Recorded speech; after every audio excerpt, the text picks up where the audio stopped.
Esses dois textos falam sobre um altar construído e um altar reconstruído. O que está entre os dois textos é uma passagem triste da história de Abraão. A Bíblia ainda chama ele de Abraão porque Deus não tinha trocado o nome dele ainda. Mas eu não vou me ater a uma letra aqui para você, até que eu sei porque essa letra está aqui, e o motivo dela estar aqui é muito profundo, mas não vou falar sobre isso. Mas aqui ainda sendo Abraão, a Bíblia diz que ele tinha acabado de sair da terra de Ur dos caldeus, onde ele estava morando, e debaixo de uma palavra de Deus ele sai, e quando ele sai, o primeiro lugar que ele para é Betel. E a Bíblia diz que quando ele para em Betel, a Bíblia diz que ele constrói um altar e o Senhor fala com ele nesse altar. O Senhor aparece para ele. Se você continuar no texto que está entre Gênesis 12, que nós lemos, e Gênesis 13, você vai ouvir uma história triste de um homem que tinha ouvido o Senhor, que tinha ouvido uma palavra de Deus sobre a vida dele, mas ele deixou-se levar pelas circunstâncias.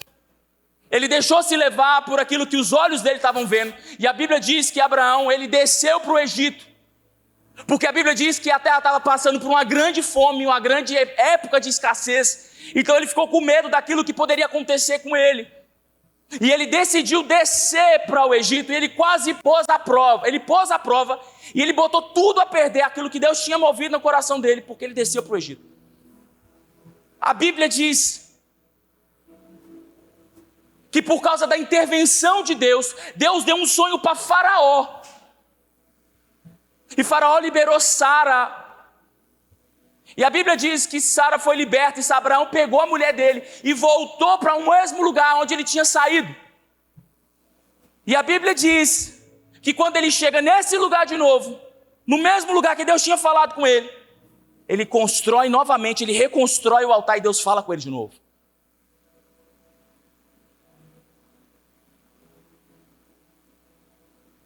Enquanto ele estava no Egito, Deus não falou com ele. Mas quando ele volta para o altar aonde Deus tinha falado com ele, Deus fala com ele.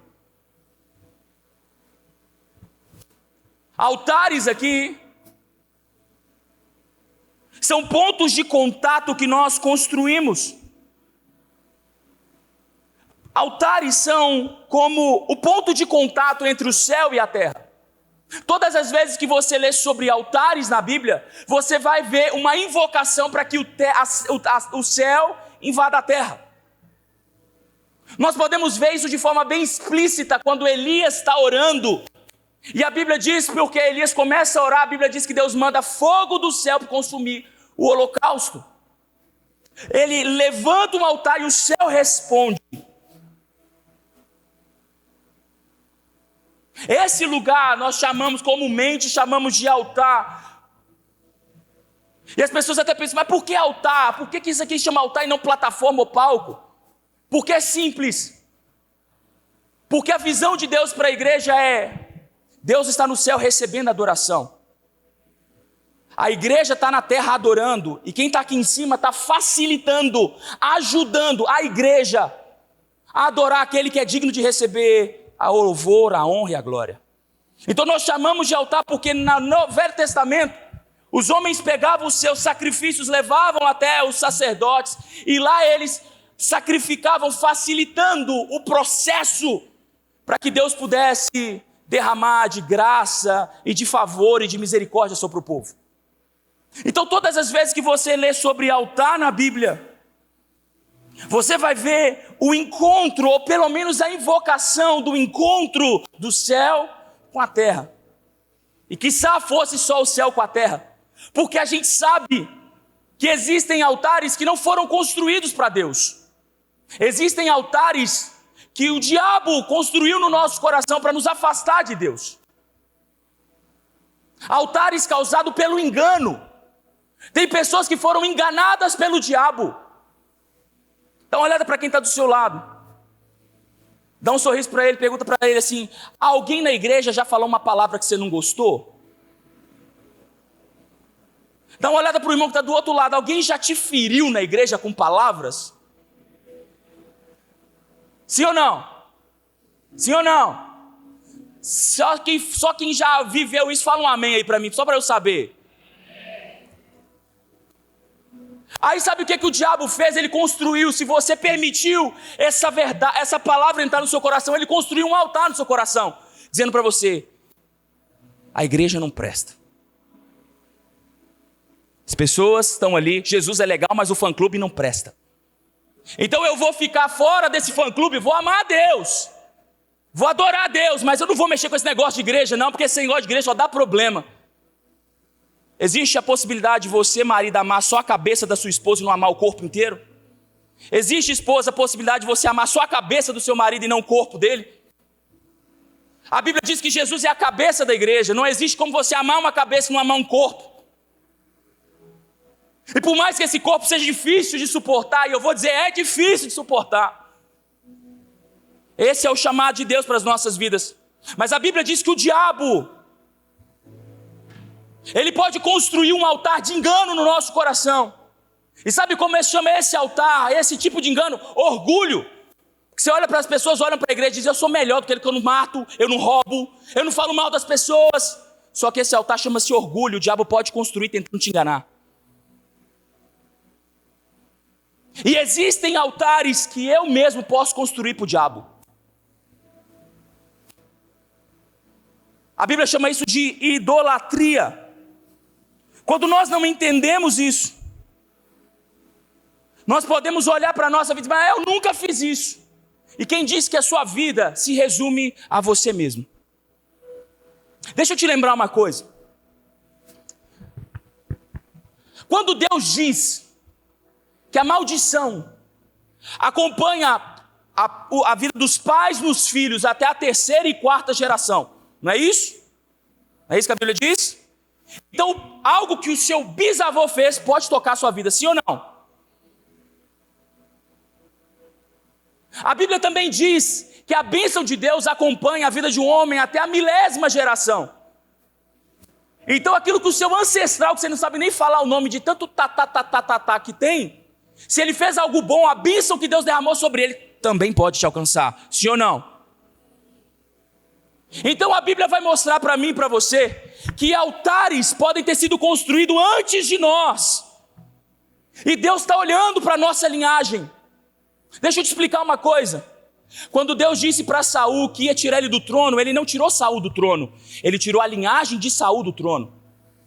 Quando Deus amaldiçoou através de Noé o seu filho Cão, ele não amaldiçoou Cão, mas ele amaldiçoou a linhagem de Cão. Quando Deus decidiu abençoar Davi, ele abençoou a descendência de Davi. Eu estou dizendo isso para você porque a bênção de Deus, os altares que nós levantamos hoje, pode alcançar não só nós, mas pode alcançar os nossos filhos, os nossos netos, os nossos bisnetos. Altares que nós precisamos derrubar, não fomos nós que construímos, mas nós temos o dever de derrubá-los. Está comigo?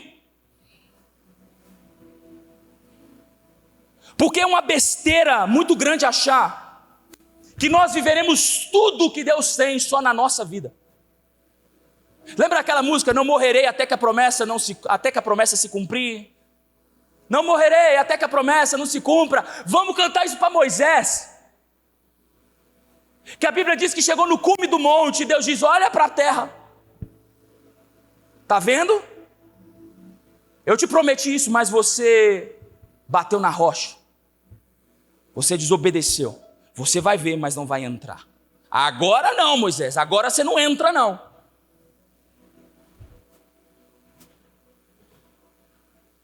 É uma besteira acreditar que você está pronto para viver tudo.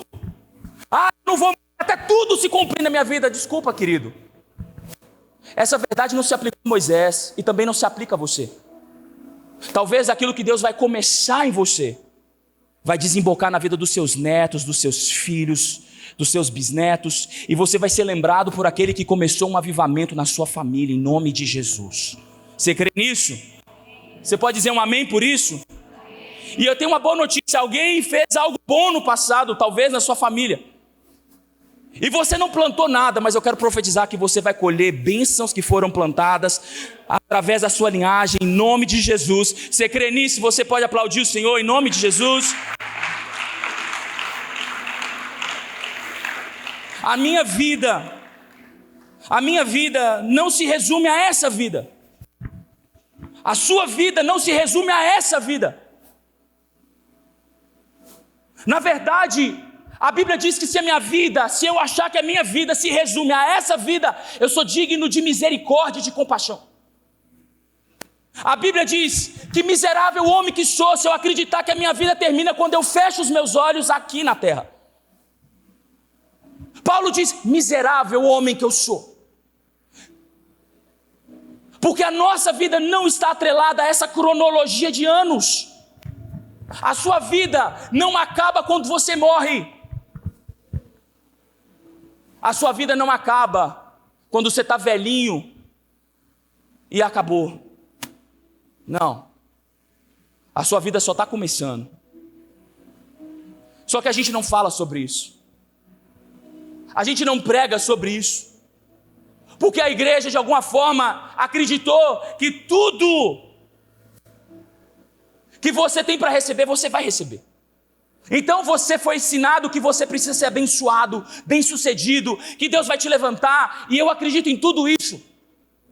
Mas enquanto os teus olhos estiverem nessa terra, você não está pronto para desfrutar de tudo que essa terra tem para você.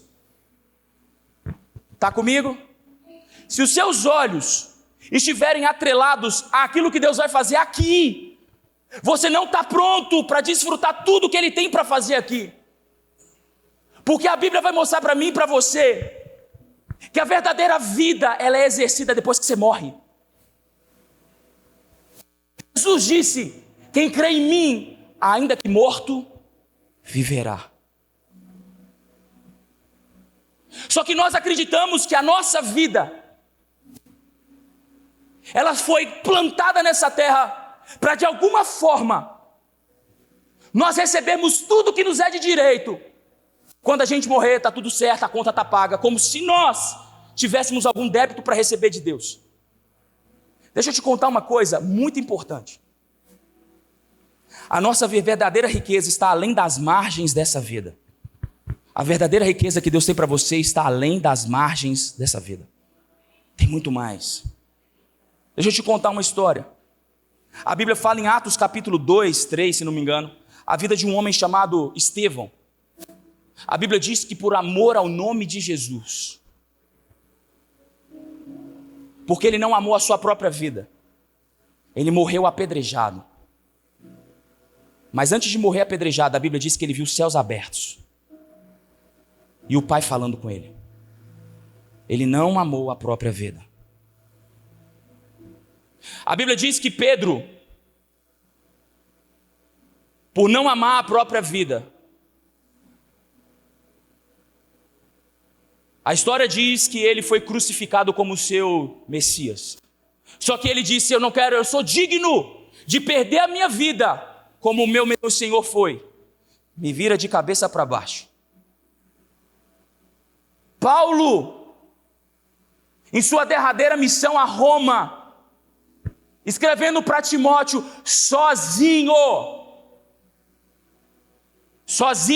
trancafiado numa masmorra, sozinho, sem ninguém para ajudar ele, entregou a sua vida e foi decapitado por amor do nome de Jesus.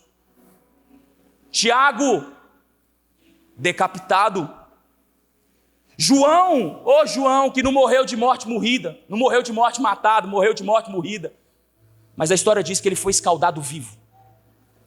Sabe o que é ser escaldado, irmão? Já pegou um biscoito de polvilho e colocou na gordura? Fizeram isso com ele. Não suficiente, amarraram os pés de João e estocaram um cavalo para o cavalo esfolar ele vivo, para ele morrer. E ele não morreu.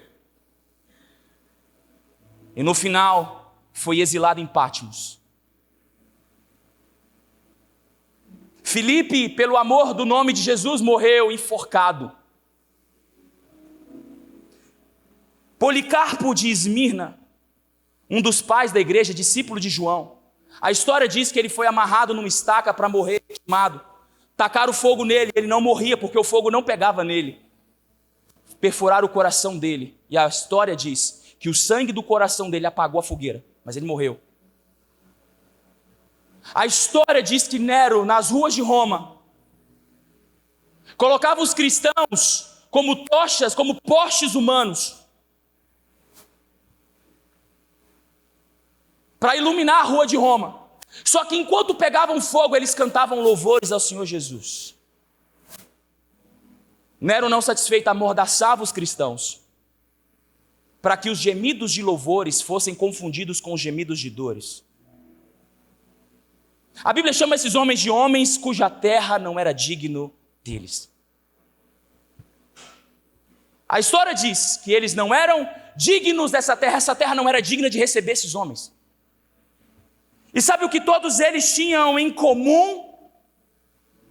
Eles sabiam que a vida deles não acabava quando eles morriam, porque se o Jesus que eles receberam venceu a morte, se o Jesus que eles receberam apareceu para eles e disse: olha, o que aconteceu comigo vai acontecer com você, então vocês não precisam ter medo da morte. Então eles sabiam que mesmo que eu morresse, existia uma outra vida para eu viver que era muito melhor do que a vida que eu estou vivendo agora. Pergunta para quem está do seu lado: você tem medo de doenças?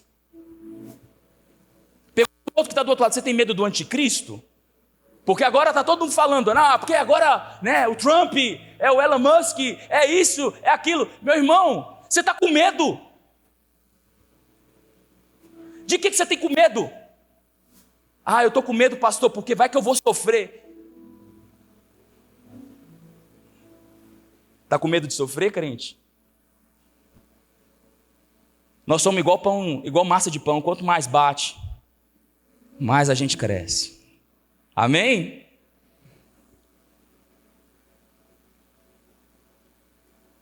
Eles não amaram a vida deles. Na verdade, eles fizeram a vida deles um altar.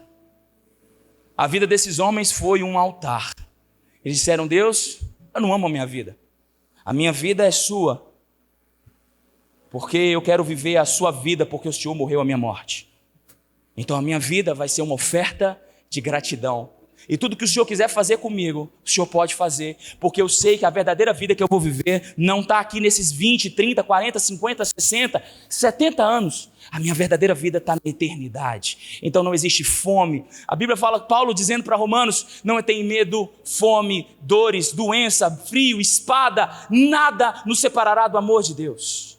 Não existe nada que pode tirar de você o amor que você deve sentir pela pessoa de Jesus Cristo. Você está aqui comigo?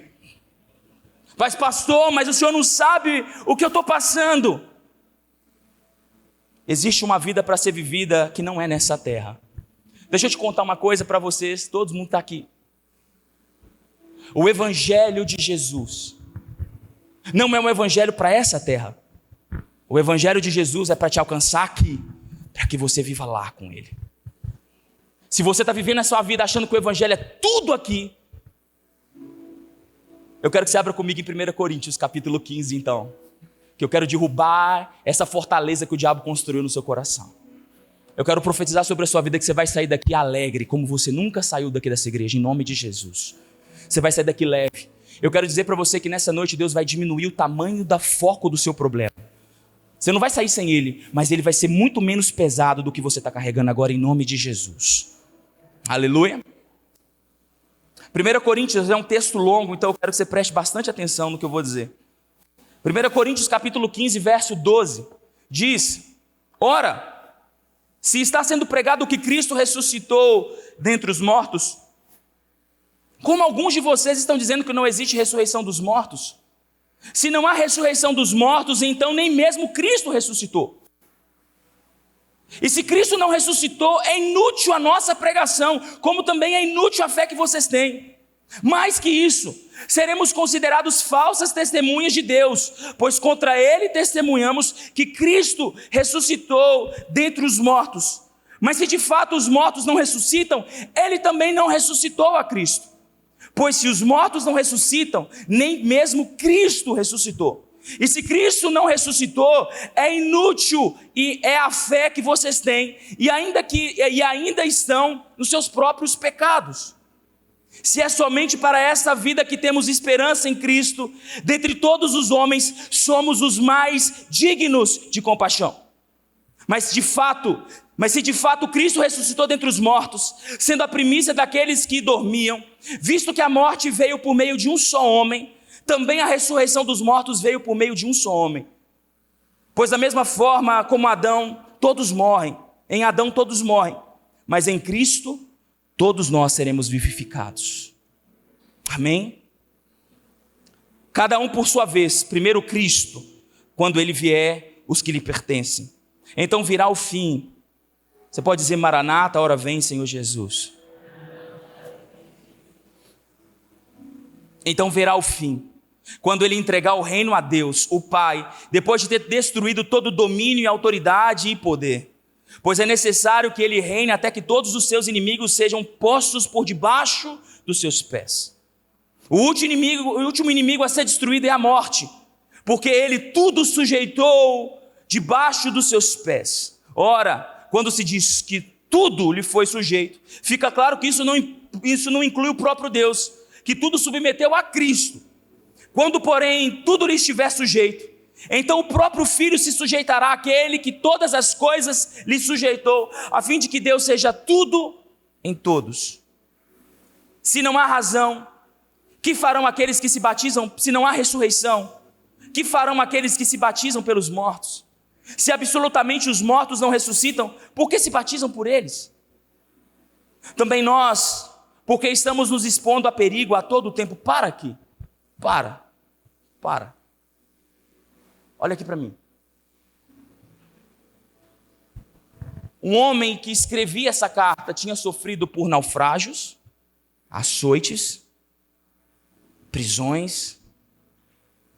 E a Bíblia diz no livro de Atos que eles saíam debaixo de felicidade quando isso lhe sobrevia a eles. Porque eles tinham uma esperança de que se um dia o Jesus ressuscitou, eles também ressuscitariam. Mas agora eles estão dizendo: olha, ninguém ressuscitou não. E só para vocês que gostam de internet e TikTok, tem rolado um dos pastores hoje falando sobre essa mesma doutrina, que Jesus não ressuscitou fisicamente. Fujam de doutrinas demoníacas em nome de Jesus. Mas agora ele afirma aqui que tudo que ele está passando não é em vão, porque ele crê que Jesus ressuscitou. Então ele faz a seguinte afirmação. Versículo 30. Também nós, se Cristo não ressuscitou, por que estamos passando perigos o tempo todo? Todos os dias enfrento a morte, irmãos. Isso digo pelo orgulho que tenho de vocês em Cristo Jesus, o nosso Senhor. Se foi por meras razões humanas que lutei com feras em Éfeso, o que eu ganhei com isso? Se mortos não ressuscitam, comamos e bebamos, porque amanhã morreremos. Não se deixe enganar. As más companhias corrompem os bons costumes. Como justos, recuperem o bom senso e parem de pecar, pois não há quem não tem conhecimento de Deus, pois alguns há que não tem conhecimento de Deus. Digo isso para a vergonha de vocês. Mas se alguém perguntar como ressuscitam os mortos, com que espécie de corpos virão? Insensato! O que você semeia não nasce, a não ser que você morra. Quando você semeia, não semeia o corpo que há de vir a ser, mas apenas uma simples semente como a de trigo ou de uma outra coisa. Mas Deus, que lhe dá um corpo, como determinou a cada espécie de semente, dá o seu corpo apropriado. Nem toda a carne é a mesma. O homem tem uma espécie, os animais têm outra, as aves têm outra e os peixes têm outras. Há corpos celestes e também corpos terrestres. Mas o esplendor dos corpos celestes é um, e o dos corpos terrestres é outro. Um é o esplendor do sol, o outro o esplendor da lua, o outro das estrelas, e as estrelas se diferem em esplendor umas às outras. Assim será com a ressurreição dos mortos. O corpo que é semeado é perecível e ressuscitará imperecível. É semeado em desonra e ressuscitará em glória. É semeado em fraqueza, mas ressuscita em poder. É semeado em corpo natural e ressuscita também em corpo espiritual. Se há um corpo natural, há também um corpo espiritual. Pode dizer um amém? Assim está escrito: o primeiro homem Adão tornou-se um ser vivente. O último Adão, espírito vivificante. Não foi espiritual que veio antes, mas o natural, e depois dele o espiritual. O primeiro era pó da terra, o segundo homem do céu. Os que são da terra são semelhantes ao homem terreno, os que são do céu, semelhantes ao homem celestial. Assim como tivemos a imagem do homem terreno, teremos também a imagem do homem celestial. Irmãos, eu lhes declaro que carne e sangue não podem herdar o reino de Deus, nem o que é perecível herdar o que é imperecível. Eis que lhes digo um mistério: nem todos dormiremos, mas todos seremos transformados. Aleluia! Num momento, num abrir e fechar de olhos, ao som da última trombeta, pois a trombeta soará e os mortos ressuscitarão incorruptíveis e nós seremos transformados. Pois é necessário que aquilo que é corruptível se revista de incorruptibilidade, e aquilo que é mortal se revista de imortalidade.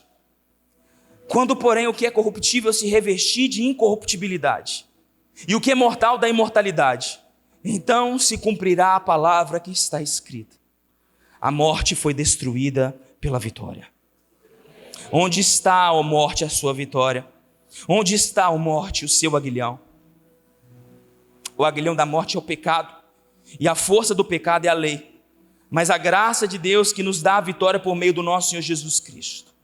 Portanto, meus amados irmãos, mantenham-se firmes e não se abalem. Sejam sempre dedicados à obra do Senhor, pois vocês sabem que no Senhor o trabalho de vocês não será em vão. Tem 8 anos que eu tenho vivido e tentado viver isso aqui. 1 Coríntios capítulo 15 tem sido um dos marcos, uns pilares da minha vida. Me tirado de brigas, discussões. 1 Coríntios 15 tem me tirado de lugares aonde eu tenho que aplicar muita força e muito esforço. Porque a minha vida não pode estar presa aqui. Existe algo que vai além disso aqui. Muito além disso aqui. Mas como nós aprendemos, nós podemos construir altares como esse e fazer da nossa vida esse altar. Podemos também construir altares para os nossos inimigos. Eu sei que essa noite o Espírito Santo está pegando na sua mão, assim como fez com Abrão naquele dia, pegando na mão de Abrão e fazendo você voltar para um lugar de relacionamento com Deus. Mas eu acredito que Deus ainda quer derrubar algumas coisas na nossa vida, porque são altares que nós decidimos construir, ou permitimos que o diabo construísse nas nossas vidas. E eu quero te convidar a abrir sua Bíblia comigo em Lucas capítulo 14.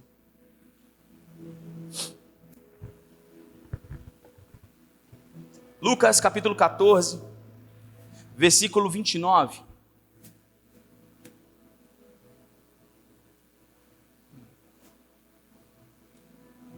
Pois se lançar o alicerce e não for capaz de terminá-la, todos os que virem rirão dele, dizendo: este homem começou a construir e não foi capaz de terminar. Enquanto eu orava por esse tema e orava no meu dia, durante a minha semana, o Senhor me trouxe alguns textos para falar de altares. Altares que Satanás pode construir no nosso coração. Esse texto fala de um altar, o altar da vergonha. Jesus falava a respeito com a multidão, dizendo sobre o desafio e o dever do planejamento. Devemos fazer planos, devemos sonhar, devemos planejar. Mas todos nós sabemos que nem todos os nossos planos dão certo. Nem tudo que nós nos empenhamos fazer em algum momento da vida deu certo. Teve planos que você tinha muita expectativa, até uma boa vontade para começar, mas no meio do caminho você viu que não ia dar certo. Não é verdade? Tem coisas que você é bom para começar, mas não consegue terminar. Tá bom aqui. Tá bom, tá com 2. Tá bom. E sabe o que o diabo faz quando você começa algo e não termina? Ele diz: você não começa algo e não termina em nada. Você não termina nada do que você faz na sua vida. E pessoas podem se sentir limitadas ou restringidas de começar algo para não ter coragem de parar no meio do caminho. Isso chama vergonha ou um altar de fracasso. Tem muito crente Tem muito homem de Deus que Deus está chamando para retomar a obra que Ele começou na sua vida. Amém? Fala para o irmão que está do seu lado, você vai retomar sua caminhada hoje. Mas pastor, eu já tentei e não consegui. Esse é um altar que você vai derrubar essa noite. Porque não é você que consegue, é o Espírito Santo que pega na sua mão e te leva a viver as melhores coisas que Deus pode te levar a viver.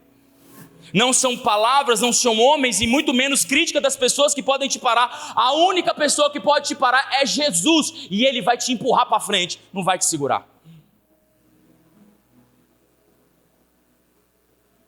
Mas nós podemos construir dentro de nós um altar de fracasso e de vergonha. 1 Samuel capítulo 13, versículo 13, você puder abrir ou quiser anotar. 1 Samuel capítulo 13, verso 13. 13.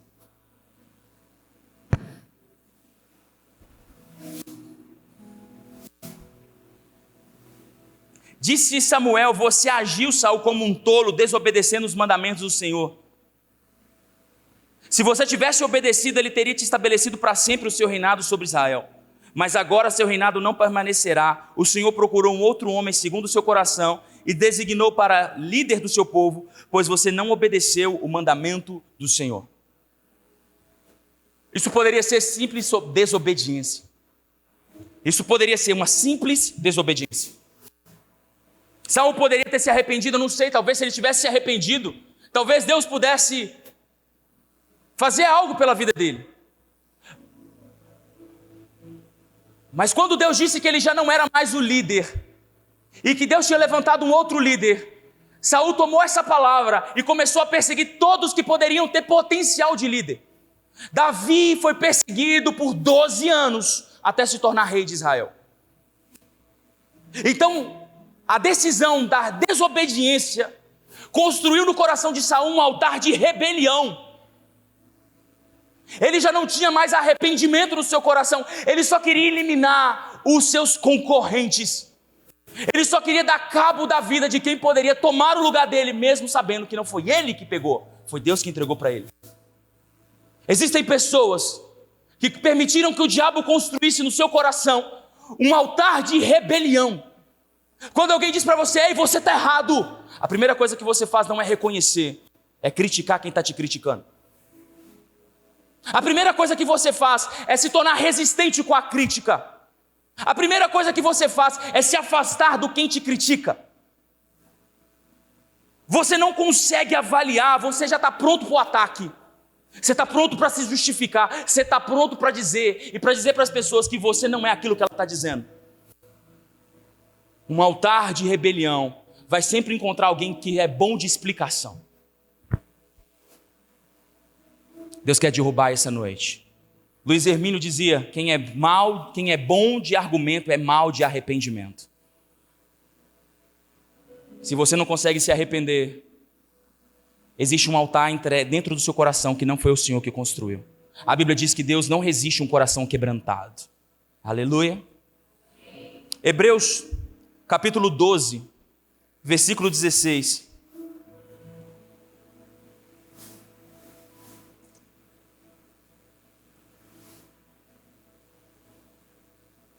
Não haja nenhum imoral ou profano como Esaú, que por uma única refeição vendeu os seus direitos de herança como filho mais velho.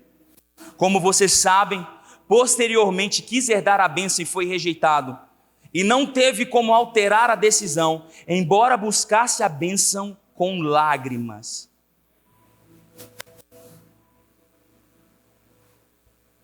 Ele foi negligente e passou quase 30 anos da sua vida amargurado por ter vendido a promessa de bênção dele. Existem pessoas que no seu coração tem um altar de amargura construído.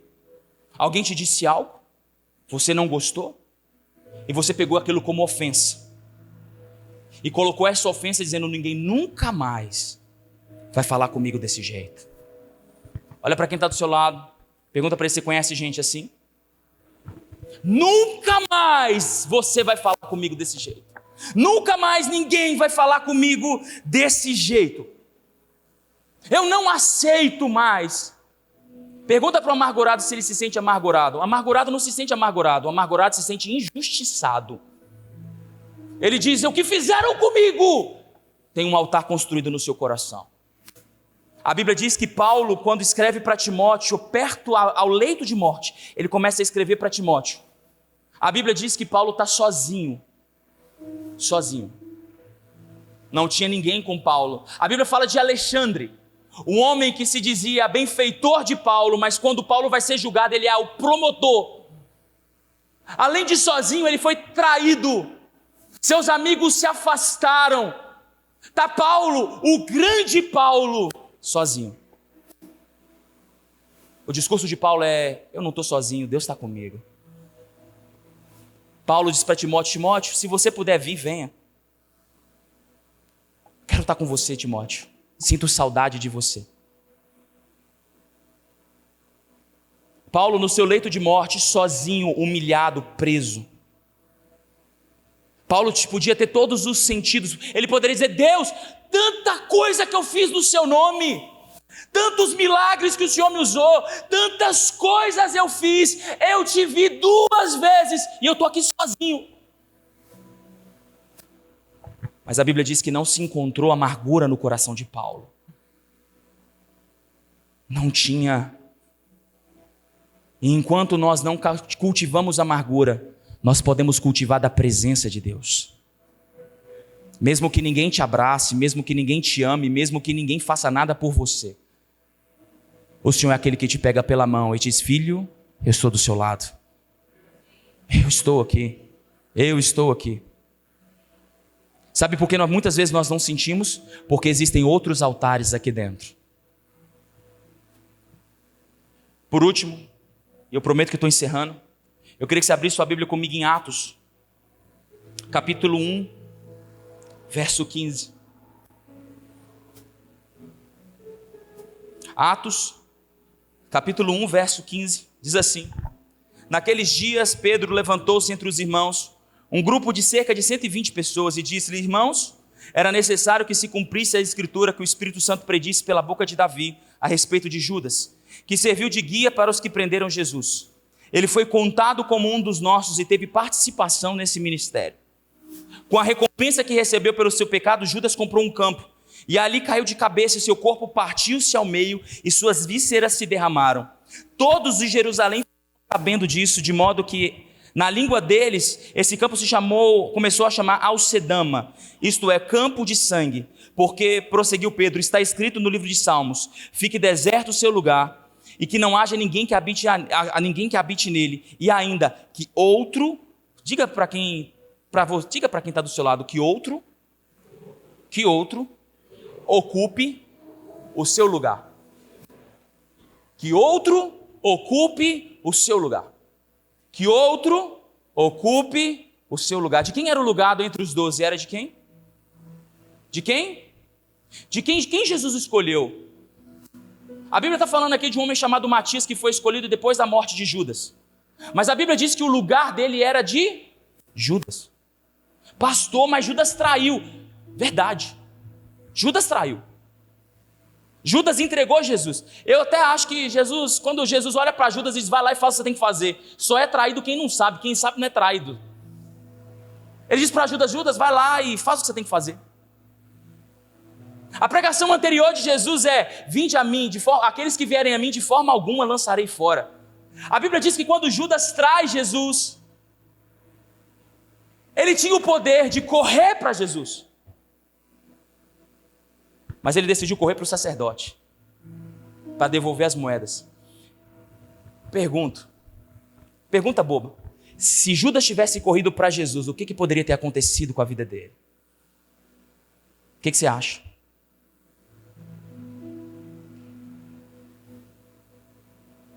Você acha que Jesus tinha o poder de perdoar ele?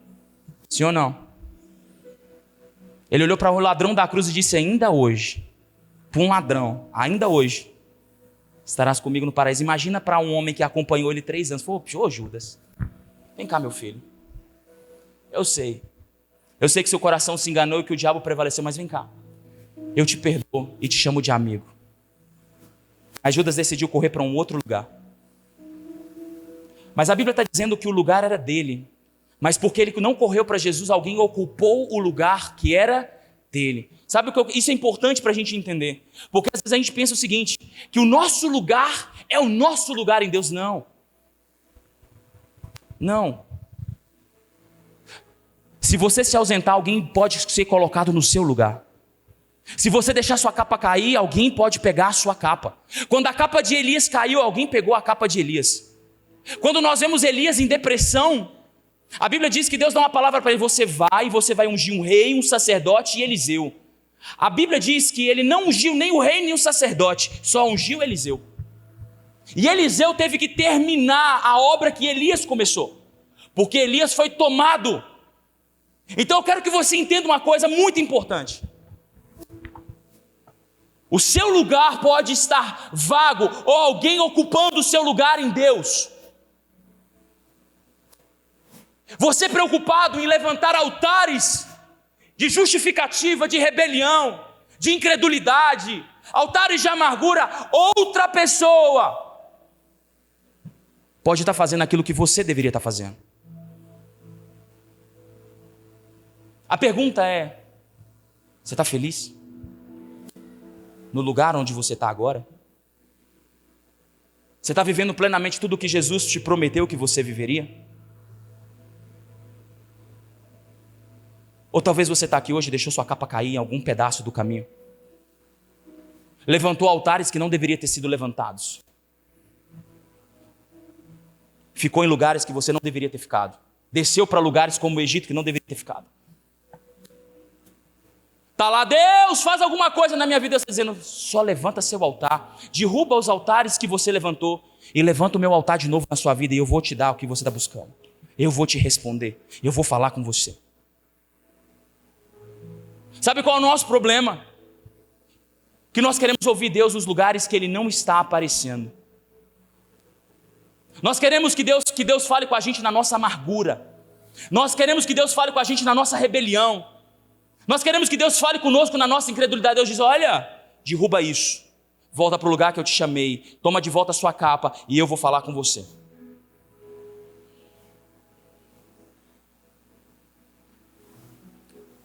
Triste coisa é